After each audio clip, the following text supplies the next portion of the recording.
Hi everyone, welcome back to my channel. If you're new here, my name is Elizabeth. It's good to have you. Please consider subscribing and turning on that post notification bell if you are a crafter or just enjoy crafting videos. My goal is to grow to 1,000 subscribers by the end of this year, that's 2022. So please help me to achieve my goal so I can continue to bring you more videos such as this. So today I'm going to be making these shrinkies using a shrink sheet. These are super adorable. I just love how cute they are. So I decided to make some zipper charms with my shrink sheet and some pins, but the product is so versatile. You could make earrings, you can make pendants or key rings. You pretty much can use any image you like and they just turn out so cute. I love them. So if you would like to see how I do this, stay tuned.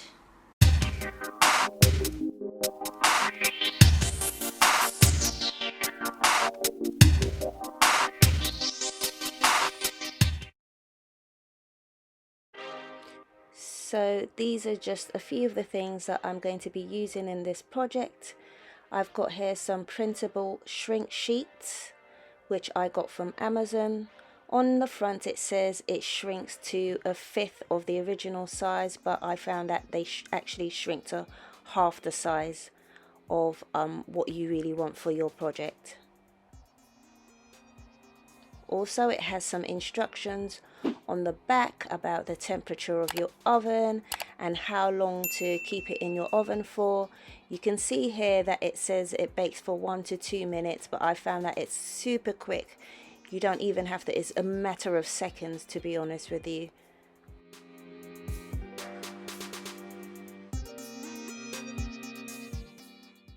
The sheets come with a frosted side and a super glossy side, which you can see there because it's reflecting my ring light.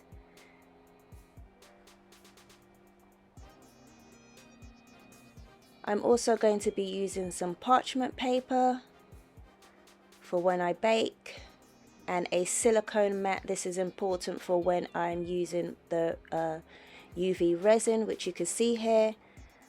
And to use the UV resin, you're going to need a UV lamp. And this is one that I use for my nails.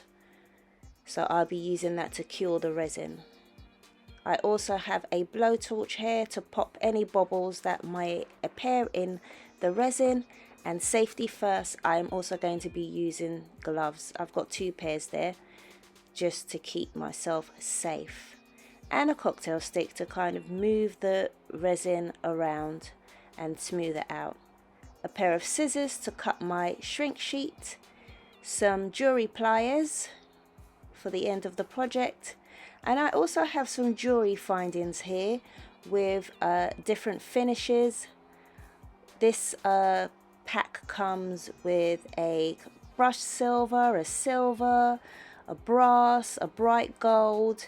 It's quite a nice pack to have, and the lobster clasps also come with matching jump rings as well.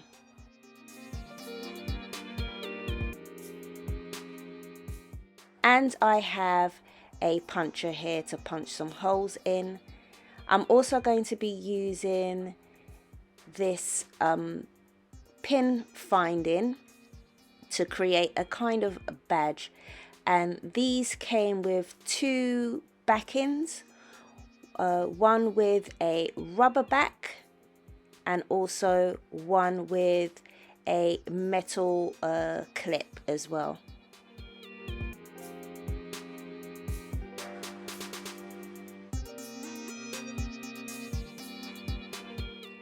So in order to print on my printable shrink sheet, I will be putting my sheet into my printer with the frosted side facing down. It prints on the frosted side, but do check your printer for how it prints, the orientation of your print.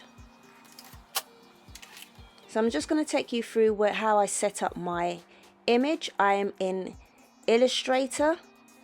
So the important thing to know here is that the shrink sheet will shrink to half the size. So I want my design to be about 3 centimeters, so I need to make my design 6 centimeters in Illustrator. Another important thing is the opacity. I reduced the opacity of the image to about 50% because once it finishes baking, it comes out a lot darker. So I'll just reduce the opacity. And here I'm just adding some final finishing touches. The next thing is the print settings. So in my print settings on my printer, I'm going into my print quality and I am picking specialty paper matte, and I just leave the quality as normal and it comes out perfectly fine.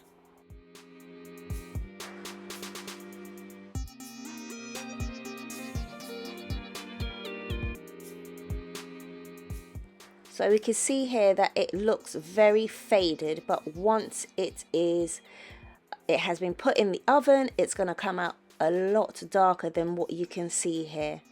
But reducing the opacity is the way to go, otherwise your image will come out super dark and won't look very nice. So I'm just going to cut around this. It's quite a I would say not fragile, but you need to be careful about the way you cut around your image, because the edges can split and give you a really horrible rough finish. So I'm taking my time here to cut around my image. This image that I'm cutting around is quite simple to cut around because it's basically a circle. So that was a lot easier to cut than the other ones that have a lot of corners and bends. But the thing to remember with the cutting is that you do not want to force your scissors around sharp corners. You want to take your time and snip into corners. And once it is cut out, I am now going to punch some holes in it, because these are going to be zip charms. So I'm just punching a hole in there.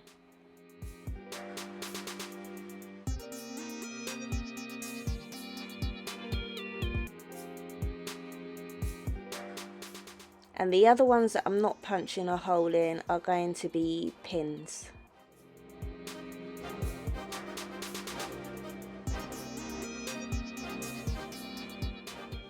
So these are all ready and now ready to go into the oven. So I've preheated my oven and now I've put them in. This is real time.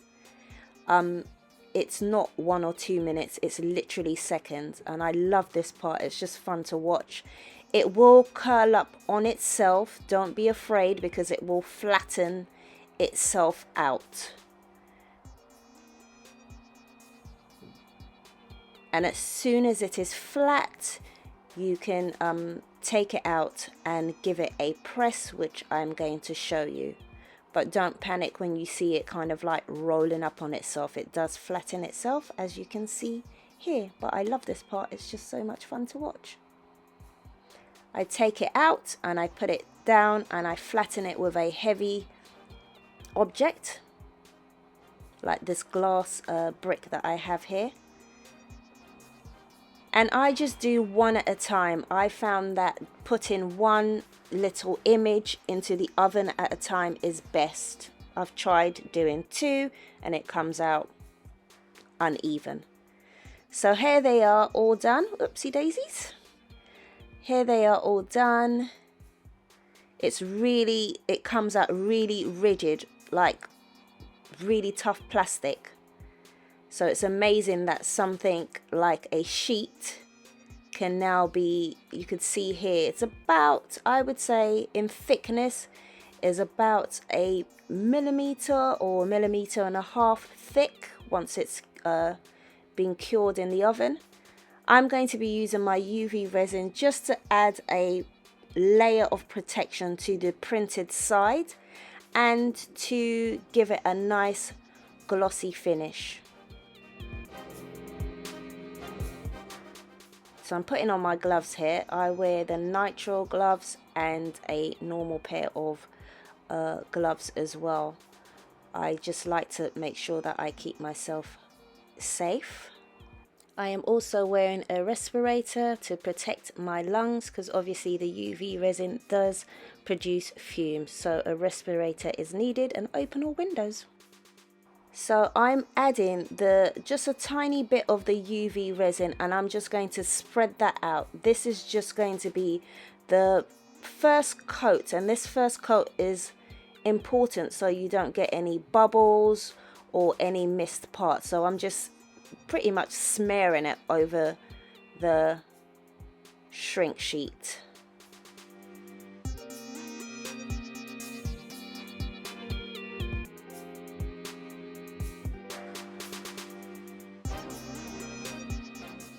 Once I've done that, I just kind of blowtorch it a little bit just to pop any of those bubbles that might have been introduced when I was smearing it. And now I cure this for 3 minutes.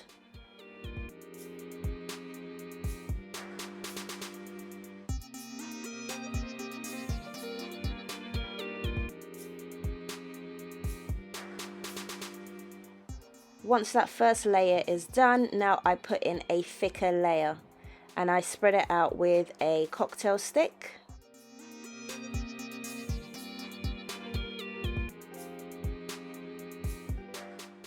And the cocktail stick just helps you to get into all those nooks and crannies.